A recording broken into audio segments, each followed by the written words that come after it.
I'm a psychiatric nurse, and early in my career, I worked at a residential mental health facility. One of our residents was an elective mute, which means that he didn't, wouldn't, and couldn't talk. But there were no medical reasons as to why. He had spoken earlier in his life and in fact seemed quite normal back then, with the exception of being close to 7 feet tall. He'd been raised in the Deep South and joined the military when he was 19. But one night, he just vanished.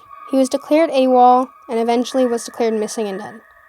10 years later, a 7-foot-tall man walked into a Virginia hospital emergency room in my part of the Midwest and said to the receptionist, "My name is Marion Duchesne, and I've been dead for 10 years. Those were the last words he ever spoke. He was covered with dust, and he was wearing the same clothes he'd been reported to be wearing the night he vanished. His social security number had not been used, and he had no identification on his person. However, they were able to identify him, I guess via fingerprints. The family was notified, but they said they had already grieved their lost man, and whoever was claiming to be him simply could not be. They demanded never, ever to be contacted again. Marion paced all day, every day, moving his mouth that looked like talking or muttering, but no sound came out. He had an unnerving habit of throwing his head back with his mouth wide open as if he were laughing heartedly, but not even a breath could be heard. If I talked to him, he'd appear to be listening, periodically throwing his head back in that laughing, mimicking way of his. Various medications were tried, but they did not affect him either positively or negatively. Occupational therapy did nothing because Marion would just grin, and unless someone told him to stay put, he'd get up and start pacing again. On my last day at that job, the last thing I saw was Marion pacing in the parking lot, throwing his head back to laugh. Later, I wondered if all along I'd been dealing with a ghost. All these years later, I still don't know. Spend the night in the Haunted Crescent Hotel in Eureka Springs, Alaska, which opened in 1886. During construction, a worker named Michael was killed, and his ghost reportedly still haunts room 218. The hotel came under ownership of known medical fraud Norman Baker in 1937, who financed himself a doctorate. He turned the hotel into the Baker Cancer Hospital, claiming to have the cure for the disease. He did not, obviously. Patients who died under his care were buried right in the hotel's basement, which served as a makeshift morgue. He was arrested in 1940, but his patient's spirits are said to still remain because the hotel is still open. Guests often hear noises during their stays. Sci-fi's ghost hunters even have footage of something moving in the basement. 4 friends had decided to explore the abandoned house at the end of the road. As they walked through the dusty rooms, they couldn't shake the feeling of them being watched. Suddenly, they heard footsteps coming from upstairs. Heart pounding, they cautiously climbed to the 2nd floor. There, in there as a dim light, they saw a figure wearing a hooded cloak. Before they could turn and run, the figure slowly turned its head, revealing a twisted and terrifying grin. They screamed and ran, but the figure pursued them through the dark, creaky halls. Just when they thought they were safe, the figure suddenly appeared in front of them, holding out a hand with a single piece of candy. And they thought it was all just a joke. They ate it, and they all fell to the ground. About 2 hours later, they woke up, realizing they were in a dark, creepy room.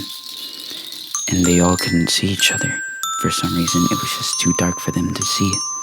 So they all guided each other to get closer. But they just all leaded themselves into the monster.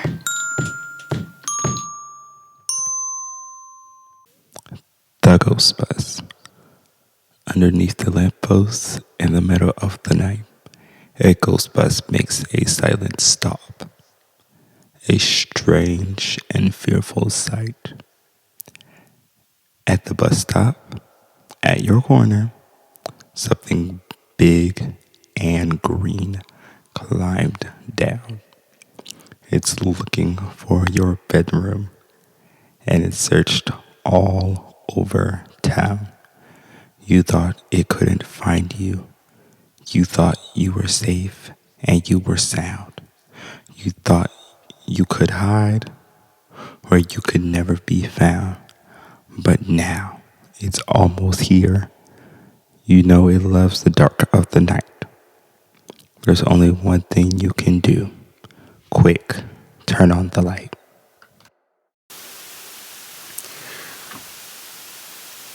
Daisy Clark had been in a coma for over a month when the doctor declared her dead. She was buried on a cool summer day in a small cemetery about a mile from her home.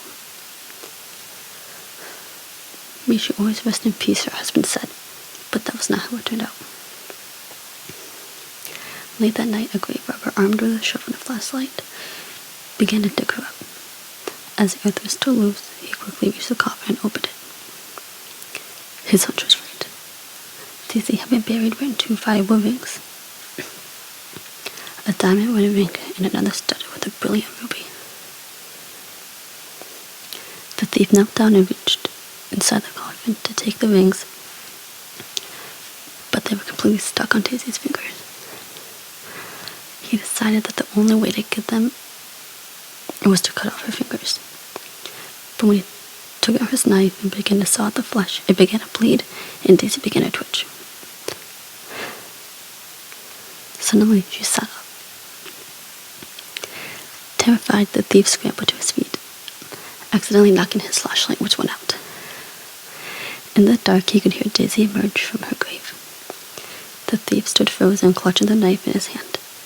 On seeing him there, Daisy covered herself with her shroud and asked, "Who are you?" Hearing the corpse speak, the grave robber ran. Daisy shrugged and kept walking, not bothering to look back. Seized by fear and confusion, the thief fled in the wrong direction and fell headfirst into the open grave onto his own knife. As Daisy walked home, the thief bled to death. We were driving my friend's really old beat-up Subaru through a massive graveyard. We stopped and walked down the hill and came across a little pond. There was someone sitting on the rock on the other side of the pond. The pond was all black and we couldn't make out any other features other than the fact it looked like a man who was wearing an old-style top hat. We stupidly waved, shouted hi. He didn't show any sign of acknowledgement and continued sitting still on the rock. Then all of a sudden, he jumped to his feet, started running to us on the water, and then vanished in thin water about halfway on the pond. My friends and I screamed and ran back to the car. The car wouldn't start, and we heard something banging on the back of the car. It wasn't constant banging, but every few seconds we would hear it. Nobody was outside from what we could see in the dark, but something was definitely out there making a noise. I opened my phone and started dialing my mom to come and get us, but I had no service. None of us had any cell service. For the next 30 minutes, we spent trying to get the car started. No banging was heard afterwards, but we felt this very heavy pressure around us like something was watching us, and carefully. Finally, the car started and she hit the pedal to the metal. We sped out the graveyard so fast, immediately crossing the gates, all of our phones regained cell service. After that night, one thing I knew for certain is that someone or something was out there, and it was not an animal or human.